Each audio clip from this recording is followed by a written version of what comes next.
વિદ્યાર્થી મિત્રો, આજે જે ચેપ્ટરની આપણે વાત કરવા જઈ રહ્યા છે એ ચેપ્ટર છે કોષ.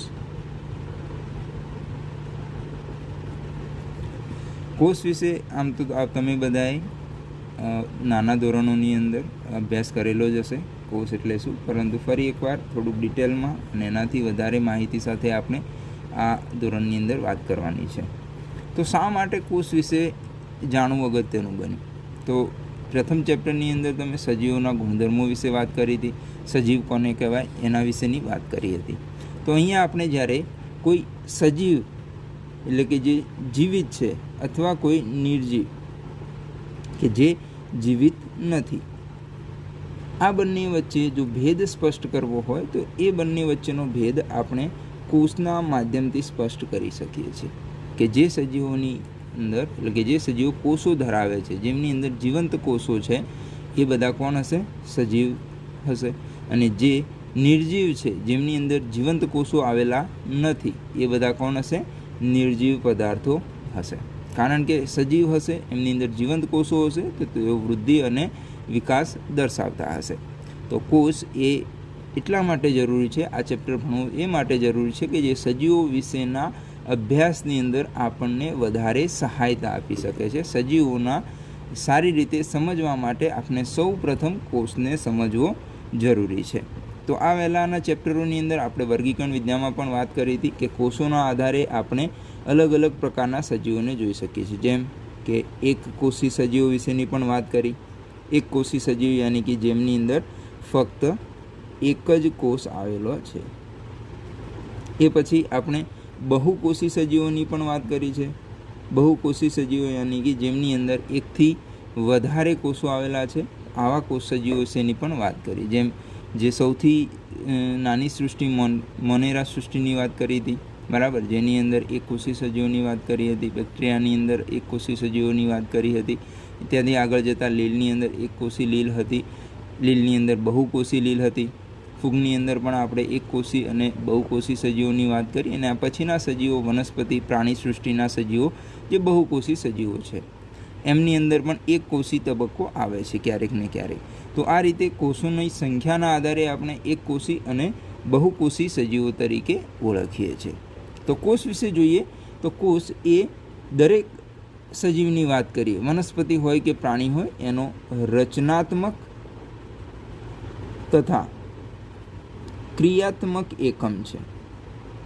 રચનાત્મક અને ક્રિયાત્મક શા માટે કહેવામાં આવે છે? તો કોષ એ રચનાત્મક યાની કે એક કોષી સજીવો છે તો એમનું સંપૂર્ણ સજીવ શરીર એક કોષનું બનેલું છે, અને બહુકોષી સજીવો છે તો એમના સજીવ શરીરની અંદર આવેલા અંગો અંગતંત્રો એ પ્રાથમિક રીતે કોષોના દ્વારા નિર્માણ પામેલા છે. યાની કે કોષો ભેગા મળી અને પેશીઓનું નિર્માણ કરે છે. કોષો ભેગી મળી પેશી, પેશી ભેગી મળી અને અંગોનું નિર્માણ કરે છે, અને અંગો ભેગા મળી અંગ તંત્રોનું નિર્માણ કરે છે. તો આ રીતે સજીવ શરીરનો કોઈપણ સજીવનો રચનાત્મક ભાગની વાત કરીએ તો રચનાત્મક ભાગ તરીકે આપણને કોષ જોવા મળે છે. અને ક્રિયાત્મક ભાગની વાત કરીએ તો સજીવની અંદર જીવંત રહેવા માટે થતી દરેક ચયાપચયિક પ્રક્રિયાઓ, યાની કે બીજા શબ્દોમાં કહીએ તો જૈવ રાસાયણિક ક્રિયાઓ, આ દરેક ચયાપચયિક રચનાઓ અથવા જૈવ રાસાયણિક ક્રિયાઓ એ ક્યાં સ્થાન પામે છે? તો આ દરેક પ્રક્રિયાઓનું સ્થાન એ કોષની અંદર હોય છે. અથવા તો સજીવ શરીરના ઘણા બધા કાર્યો એ કોષો ભેગા મળીને કરે છે. જેમ કે કોષની અંદર શ્વસનની પ્રક્રિયા થાય છે, જે આપણે ભણી ગયા. શ્વસનની અંદર ગ્લુકોઝના વિઘટનથી ઉર્જા મેળવવાની વાત છે, જેના દ્વારા સજીવ પોતાના દરેકે દરેક કાર્યોનું નિયમન કરે છે. એ જ રીતે બીજી જો શબ્દોમાં વાત કરીએ તો કોષો ભેગા મળી અને સ્નાયુ બનાવે છે, જે આપણે હલનચલનના ચેપ્ટરની અંદર વાત કરી ગયા કે સ્નાયુ તંતુખંડ, સ્નાયુમય કોષો ભેગા મળી અને એક સ્નાયુની રચના કરે છે. અને આ સ્નાયુ એ આપણા શરીરના હલનચલન અને પ્રચલનમાં જરૂરી છે. તો યા તો કોષોની અંદર અથવા કોષોની દ્વારા થતા શરીરના દરેકે દરેક કાર્યો થાય છે, જેના લીધે આપણે કોષને સજીવ શરીરનો રચનાત્મક અને ક્રિયાત્મક એકમ તરીકે ઓળખીએ છીએ. તો કોષનું અસ્તિત્વ એ ખૂબ જ અગત્યનું છે. જો એક કોષી સજીવ છે તો એક કોષી સજીવની અંદર પણ ફક્ત એક કોષ એ સ્વતંત્ર અસ્તિત્વ ધરાવે છે, અને એ સજીવ શરીરના દરેક આવશ્યક કાર્યોનું નિયમન કરે છે. એટલા માટે સંપૂર્ણ કોષની રચના સિવાયની જો વાત કરીએ કે કોષની રચના સિવાય કોઈ સજીવનું અસ્તિત્વ હશે નહીં. ભલે એ આદિકોષ કેન્દ્રી સજીવ હશે, યા તો સુકોષ કેન્દ્રી સજીવ હોય, યા તો એ પ્રાણી હોય, યા તો વનસ્પતિ હોય, તો દરેકની અંદર કોષ એ સૌથી આવશ્યક રચના છે.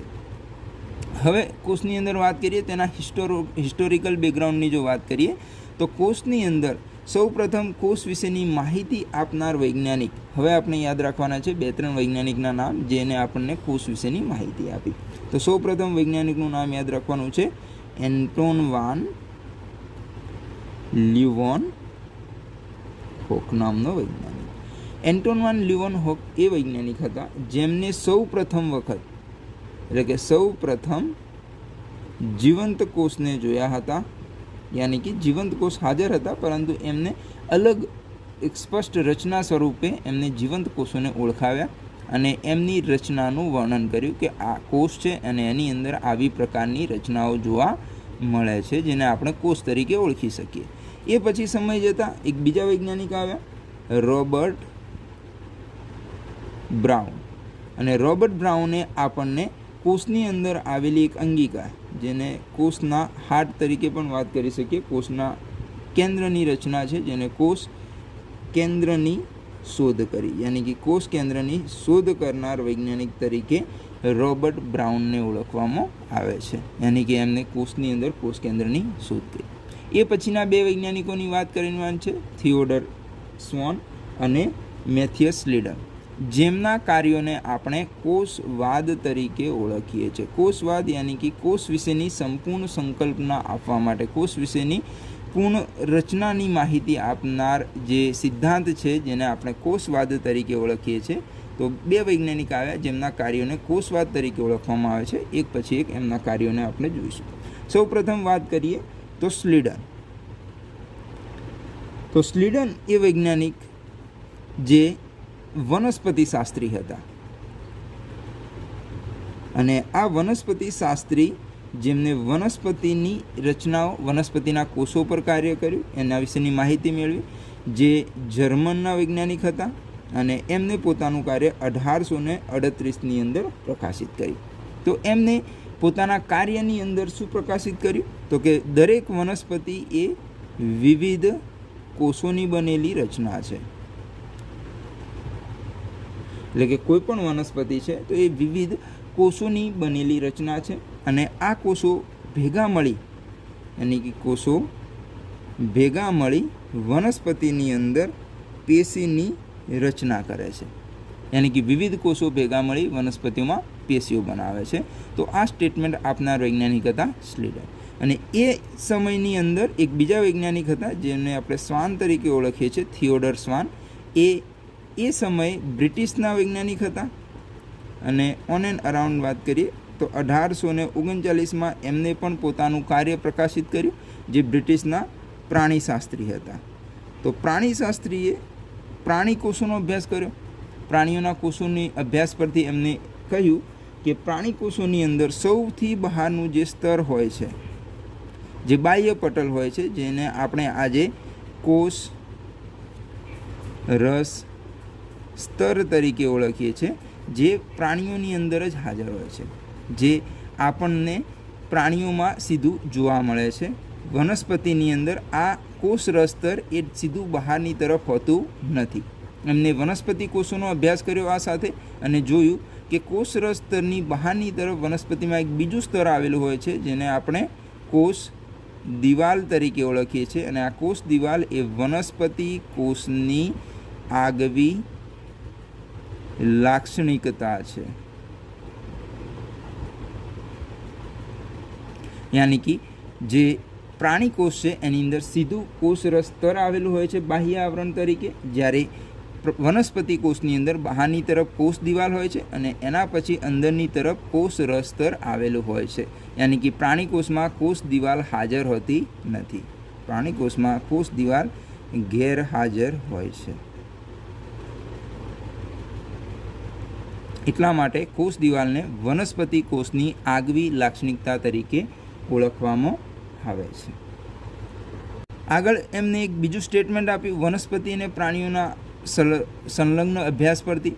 એમને કહ્યું કે વનસ્પતિ હોય કે પ્રાણી કોષ હોય, કોઈ પણ સજીવ હોય, વનસ્પતિ કે પ્રાણી, દરેકની અંદર જે એમનું સજીવ શરીર છે, આ શરીર એ કોષોનું બનેલું છે, કોષો ભેગા મળીને બનેલું છે, અથવા આ કોષોની નિપજોનું બનેલું છે.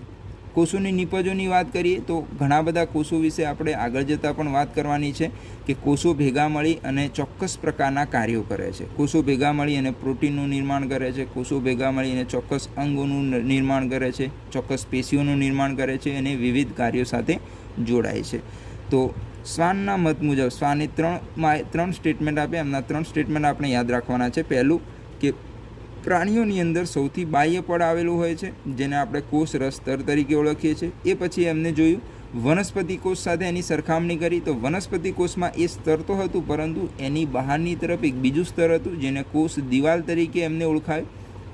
અને આ કોષ દિવાલ એમને કહ્યું કે કોષ દિવાલ એ વનસ્પતિ કોષની આગવી લાક્ષણિકતા છે, કારણ કે પ્રાણી કોષોની અંદર ગેરહાજર હોય છે. અને છેલ્લે એમને કહ્યું કે વનસ્પતિ હોય કે પ્રાણી હોય, એમનું દરેક સજીવનું શરીર એ કોષો અથવા એની નિપજોનું બનેલું હોય છે. તો અહીંયા સ્લીડન અને શ્વાનના કાર્યને આપણે અત્યારના કોષવાદ તરીકે ઓળખીએ છીએ. એટલે કે એ સમયે એમના કાર્યોને કોષવાદ તરીકે, કોષની સંકલ્પના તરીકે ઓળખવામાં આવ્યા. પરંતુ એ સમયે આમના દ્વારા કરેલા કાર્યો એ એક વસ્તુની માહિતી આપી શક્યા નહીં. યાની કે એની અંદર આપણને એક અપવાદ જોવા મળે છે. અપવાદ તરીકે એ છે કે જે પણ કોષોની ચર્ચા કરી, આ કોષો તો હાજર છે એવું માની લઈએ, પરંતુ આપણે એ જોઈએ છીએ કે દરેક સજીવ વિકાસ કરે છે, વૃદ્ધિ કરે છે, એના કદની અંદર વધારો થાય છે, લંબાઈમાં વધારો થાય છે, જાડાઈમાં વધારો થાય છે. તો આ વધારો શા કારણે થાય છે? તો દરેક સજીવની અંદર નવા કોષોનો ઉમેરો થાય છે.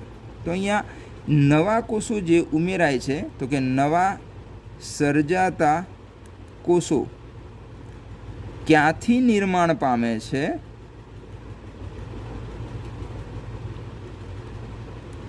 આ વિશેની માહિતી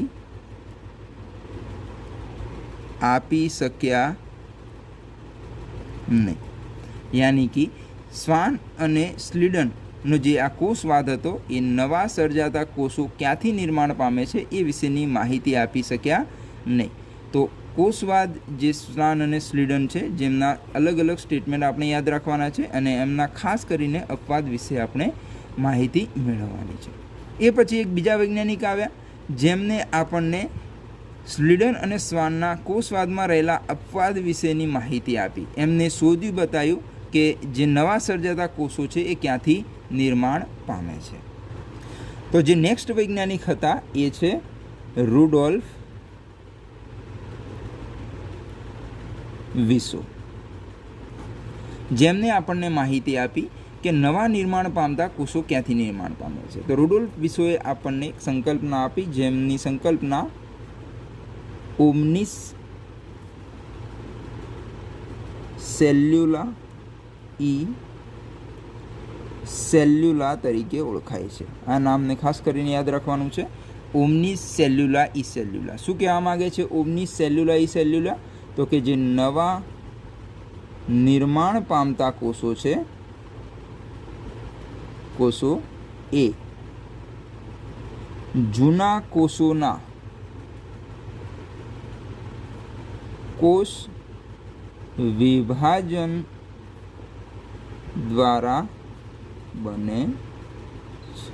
યાની કે જે નવા કોષોનું નિર્માણ થાય છે, આ નવા કોષો એ જૂના કોષોના કોષ વિભાજનથી નિર્માણ પામે છે. કોષ વિભાજન વિશે આપણે નેક્સ્ટ ચેપ્ટરની અંદર ખૂબ ડિટેલમાં વાત કરવાની છે કે એક કોષમાંથી 2 કોષો અને એકમાંથી 4 કોષો અર્ધીકરણ દ્વારા, જેની અંદર અલગ અલગ પ્રકારે કોષ કેન્દ્રમાં રહેલા જનીન દ્રવ્યનું વિભાજન થાય છે. જેના વિશે થોડું ઘણું ઉપર છેલ્લી માહિતી આપણે પ્રીવિયસ ચેપ્ટરમાં પણ વાત કરી છે, સમવિભાજન અને અર્ધીકરણ વિશે. તો અહીંયા કોષ વિભાજન છે, જેમાં જૂનો કોષ છે, તો આ જૂના કોષમાંથી કોષ વિભાજનની પ્રક્રિયા થઈ અને નવા કોષો અસ્તિત્વમાં આવે છે. તો આ ઘટનાને ઉમેરો કરી રુડોલ્ફ વિસોએ આપણને અત્યારનો આધુનિક કોષવાદ રજૂ કર્યો. અને આધુનિક કોષવાદની અંદર 2 સંકલ્પનાઓને સંકલિત કરવામાં આવે છે, જેની પ્રથમ સંકલ્પના છે કે બધા જ સજીવો કોષો અને તેની નિપજોના બનેલા છે. અને બીજી સંકલ્પના તરીકે કે નવા નિર્માણ પામતા કોષો પૂર્વ અસ્તિત્વ ધરાવતા કોષોમાંથી બને છે. આ બંને સ્ટેટમેન્ટને આપણે યાદ રાખવાના છે, જે આપણા આધુનિક કોષવાદ તરીકે ઓળખવામાં આવે છે, જે રુડોલ્ફ વિસો દ્વારા આપવામાં આવેલ છે.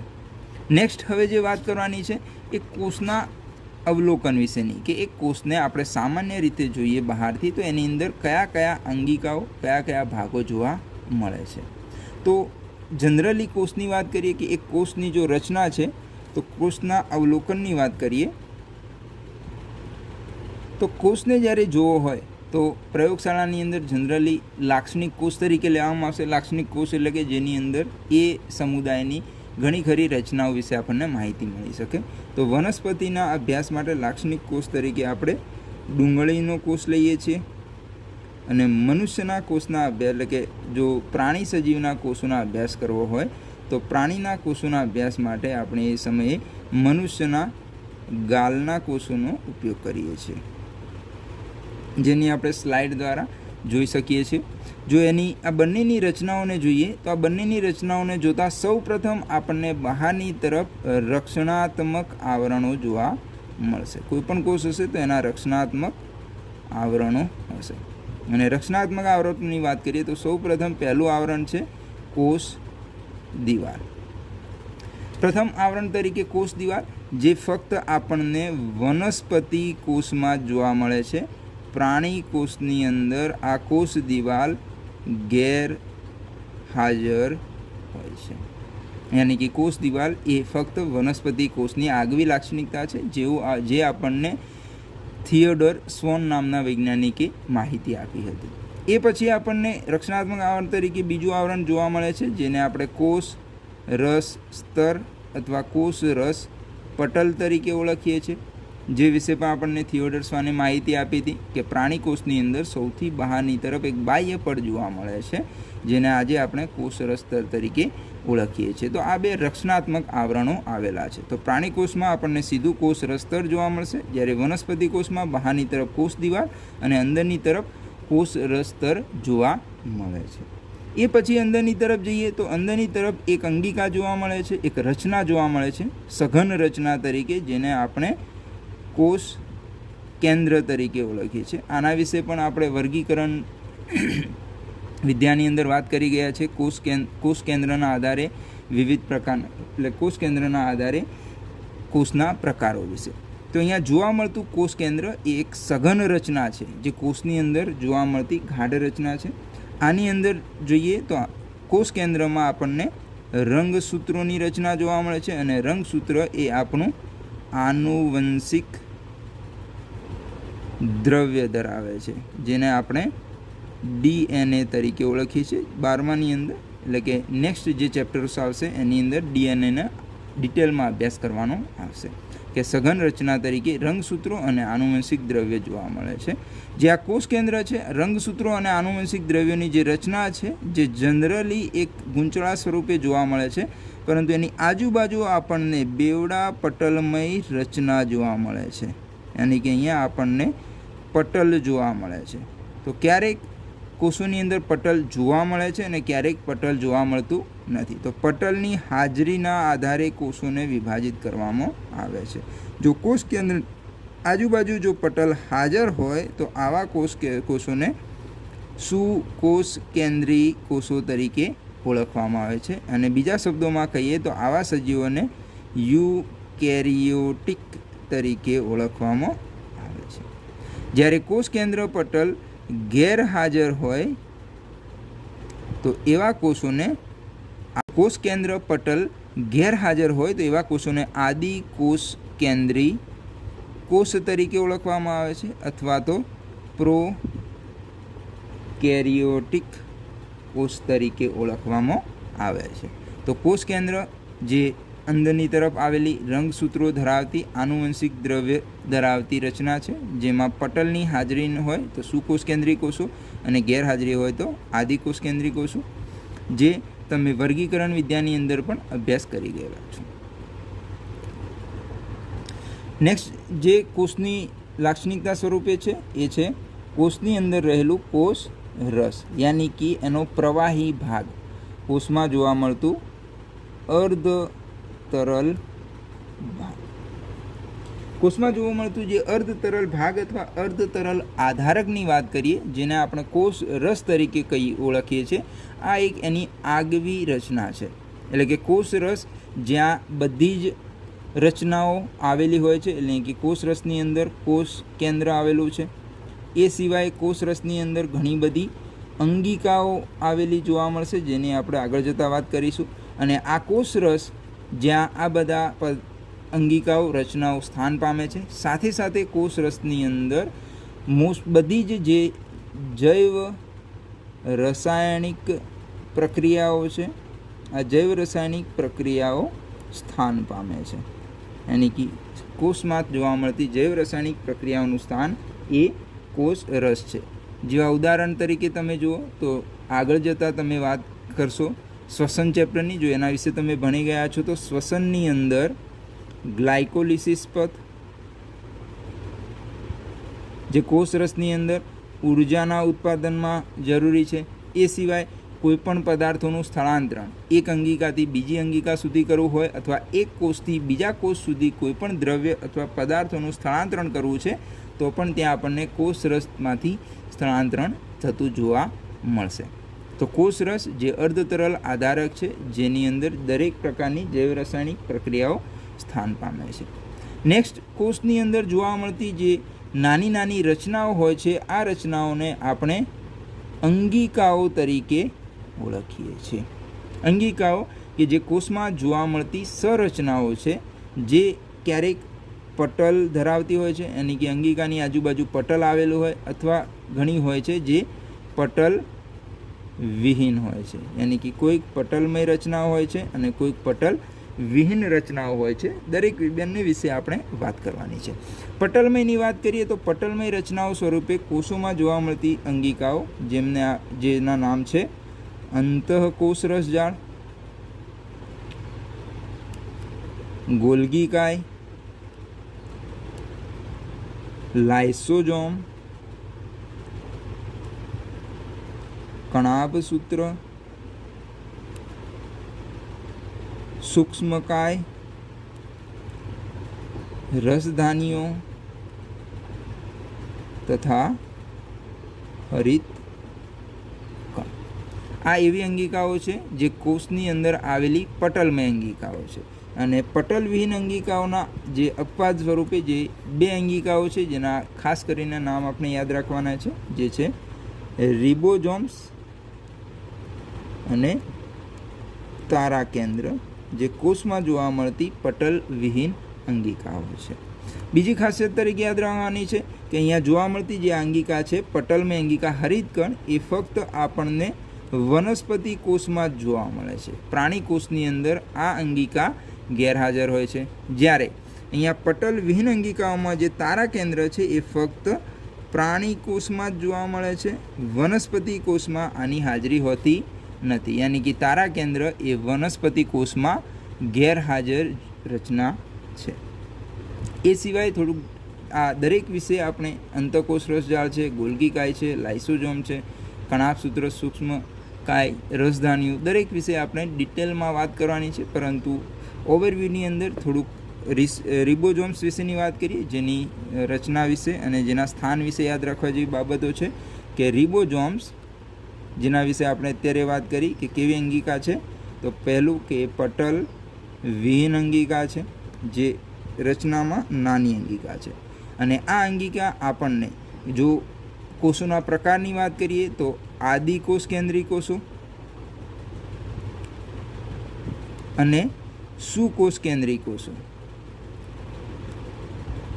બંનેની અંદર જોવા મળતી અંગિકા છે. કઈ જગ્યાએ કોષમાં ક્યાં જોવા મળે છે? તો કોષોની અંદર જો રિબોઝોમ્સના સ્થાનની વાત કરીએ તો આપણને મુક્ત સ્વરૂપે કોષ રસમાં જોવા મળશે. આ સિવાય આ અંગિકા એ કોષમાં રહેલી અંગિકાઓની અંદર પણ જોવા મળે છે. જેવી અંગિકાઓના જો નામ લઈએ તો કોષરસ સિવાય હરિતકણમાં જોવા મળે છે. હરિતકણ જે ફક્ત વનસ્પતિમાં જોવા મળતી અંગિકા છે. એ સિવાય કણાભ સૂત્રમાં પણ આપણને રિબોઝોમ્સ જોવા મળે છે, જે વનસ્પતિ અને પ્રાણી કોષ બંનેમાં જોવા મળે છે. એ સિવાય RER યાની કે રફ જે અંતઃકોષ રસ જાળ છે, યાની કે જે કણિકામય અંતઃકોષ રસ જાળ છે, એની અંદર પણ આપણને રિબોઝોમ્સ નામની અંગિકા જોવા મળે છે. જેના વિશે આપણે આગળ જતાં જોઈશું. કણિકામય અંતઃકોષ રસ જાળના બે પ્રકારો, કણિકામય અંતઃકોષ રસ જાળ અને કણિકા વિહીન અંતઃકોષ રસ. તો રિબોઝોમ્સ જે પટલવિહીન નાની અંગિકા છે, આદિકોષ કેન્દ્રી સુકોષ કેન્દ્રી બંનેમાં જોવા મળે છે. અને સ્થાનની વાત કરીએ તો કોષરસ, હરિતકણ, કણાભસૂત્ર અને કણિકામય અંતઃકોષ રસ જાળમાં જોવા મળે છે. આ સિવાય એક બીજી અંગિકા વિશે વાત કરવાની છે, જે છે તારા કેન્દ્ર.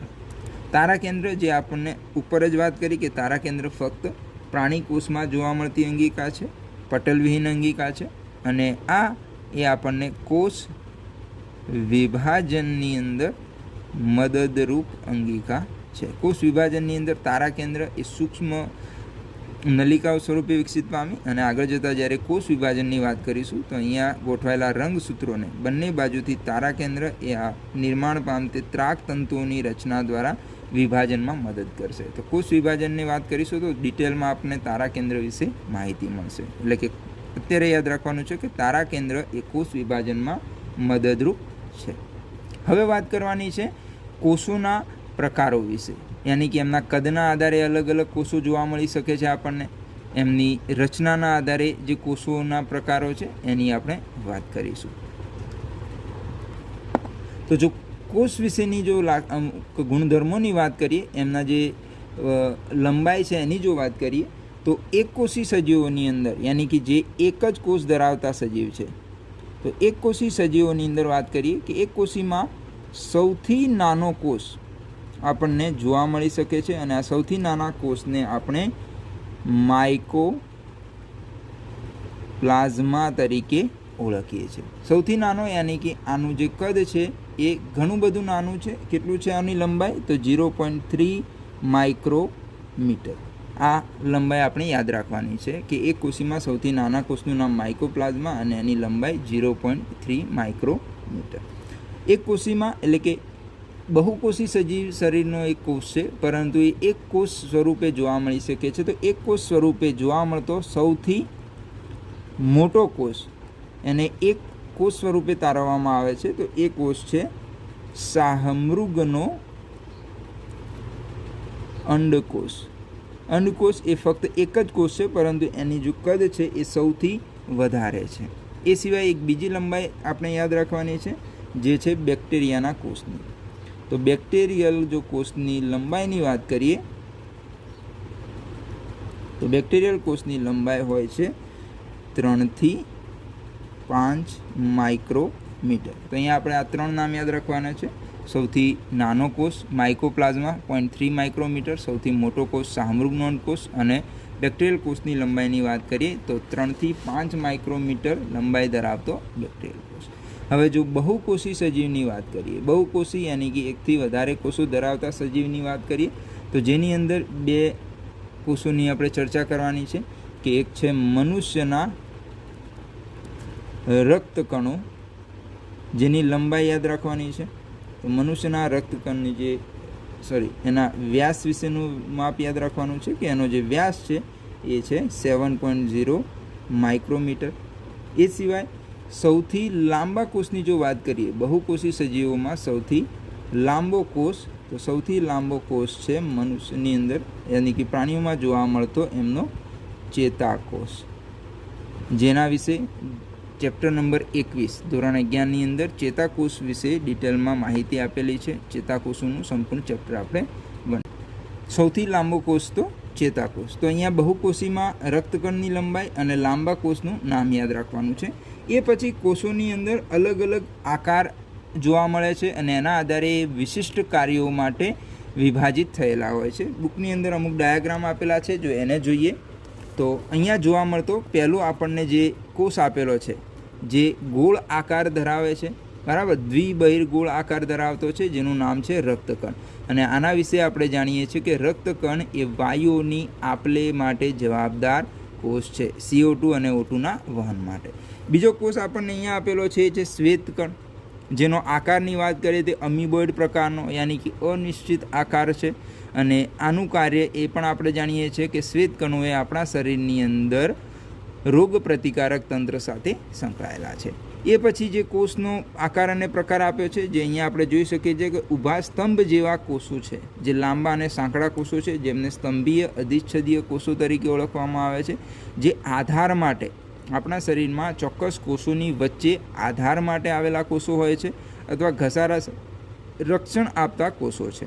એ પછી અહીંયા જે કોષ આપ્યો છે જે ઘણો બધો શાખિત અને લાંબામાં લાંબો કોષ છે, એની આની ઘણી બધી આપણે શાખાઓ અહીંયા જોઈ શકીએ છીએ. આના વિશે જ્યારે ડિટેલમાં જોશું તો એક લાંબી શાખા જેને આપણે ચેતાક્ષ તરીકે ઓળખીએ છીએ અને બાકી એની અંદર જોવા મળતા શિખાતંતુઓ હોય છે. તો આ છે ચેતાકોષ, જે ચેતાઓ ઉર્મી વેગોના વહન માટે જવાબદાર, જે ઉર્મી વેગ માહિતી સંવેદનાઓના વહન માટે જવાબદાર છે.